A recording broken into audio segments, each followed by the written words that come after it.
liikuntatoimesta. Erittäin hyvää päivää jälleen kerran. Nyt te oltais sellaisen jännän äärellä, tässä on käsitteenä nyt villasukkajumppa. Jos kotolta löytyy tällaiset villasukat, joko itse neulotut tai jopa lahjaksi saadut, itse nää ei ole mun neulomia tällä kertaa, mutta ehkä ensi jouluna sitten jatketaan. Mutta nyt lähdetään jumppaamaan. Laitetaan ekaksi mä huomaatte varmaan mulla on täällä villasukat jalassa ja sitten aletaankin suorittamaan, eli pieniä painon siirtoja sivulle. Haetaan ikään kuin liuutetaan sukkaa ja jalkaa eteenpäin molemmille jaloille. Näin. Ja pitkälle saa viedä, jos niin tuntuu. Seuraava liike, taas voitte muuten pysäyttää videon aina kun tarvista on. Sitten pieni liuutus taakse ja sieltä käsien tuonti ylöspäin. Elikkä tähän malliin. Näin saatiin sieltä liikeaikaa. Askel kyykky. Oho! Jos on liukas lattia, niin kannattaa varoa. Juurikin näin. Sieltä. Voi tarvittaessa pitää vaikka kädetkin täällä lanteilla.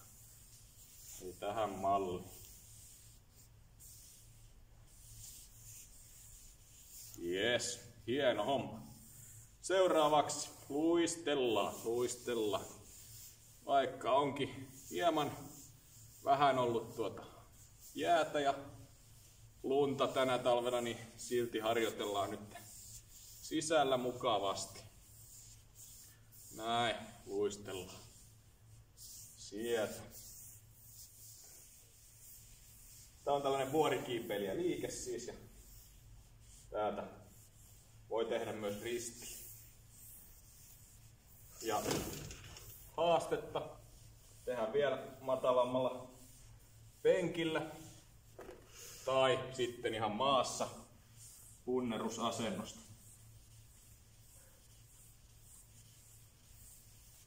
Ja kyllä muuten sukka liukuu hyvin hienosti. Seuraavaksi lähdettäisiin tekemään sitten sukat käteen metodilla.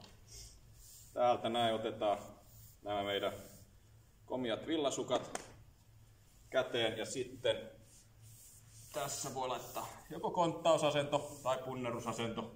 Tehdään aluksi tässä liuutuksia eteen, sivulle, jopa taakse.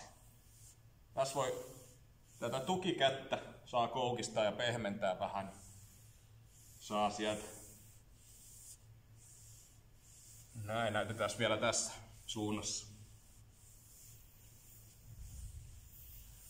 Näin. Voi tehdä myös punnerusasennossa, jos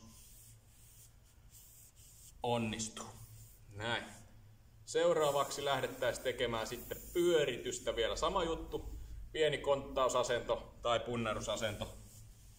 Eli täältä isoa ympyrää molempiin suuntiin.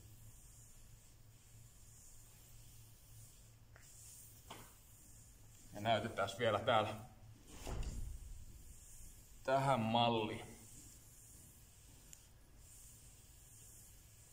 Näin. Tässähän tulee mukava siivous tehtyä sitten samalla, eli ei muuta kuin jos tässä haluaa varjoida, niin laittaa mopit käteen, siivoa näin, niin siinä saa hyvän treenin tehtyä myös. Eli tästähän saa variaatioja, jos jonkun moista.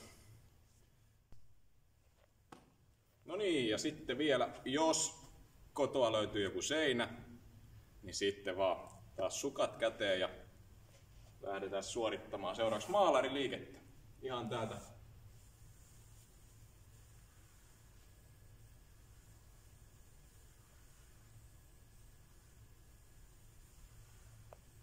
Näin. Vähän voi polvista joustaa kivasti sieltä. Seuraavaksi lähdetään pari variaatiota. Selkä seinää vasten, jalat vähän irti tuolta seinästä ja sitten sieltä lähdetään pyörittämään tonne käsiä ylös. Selkää saa ehkä pieni luonnollinen notko tulla, mutta Ei liian jämäkkää notkoa, sen verran mitä omasta liikkuvuudesta antaa myöden. Vähän voi koukistaa käsiäkin siellä. Saadaan vähän olkapäihin rintarankaa liikkuvuutta. Haastetta. Kyykkyy ja sama juttu.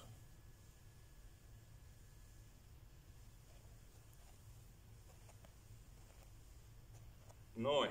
Ja tässähän tulee suorastaan hiki, ja nyt tässä kun on näitä haasteita ollut, niin voi pistää villasukat tällä näin myttyyn ja ehkä jopa pomputella näitä sitten 2. Siitä vaan haastamaan.